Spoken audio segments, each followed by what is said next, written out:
How to add texture in Picsart. In this video, I'm going to show you how you can add texture effect in this Picsart application. First of all, here in the middle, you can see this plus icon.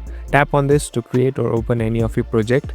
Here I am selecting an image, so you can select anyone that you like. Here you're in this editing platform. Now on the bottom, swipe right until you find the option called marks. Tap on marks. Now here you can see the option called ripple. Tap on ripple. So here is the plastic texture that is available, so you can select anyone that you like. So you can even customize the opacity here, so customize it according to however you like.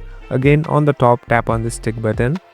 Now the next step is managing the lights. Again, tap on this marks, and here on the bottom, search for lights. So here are other lights option, so you can edit it accordingly, and make sure that you reduce the opacity.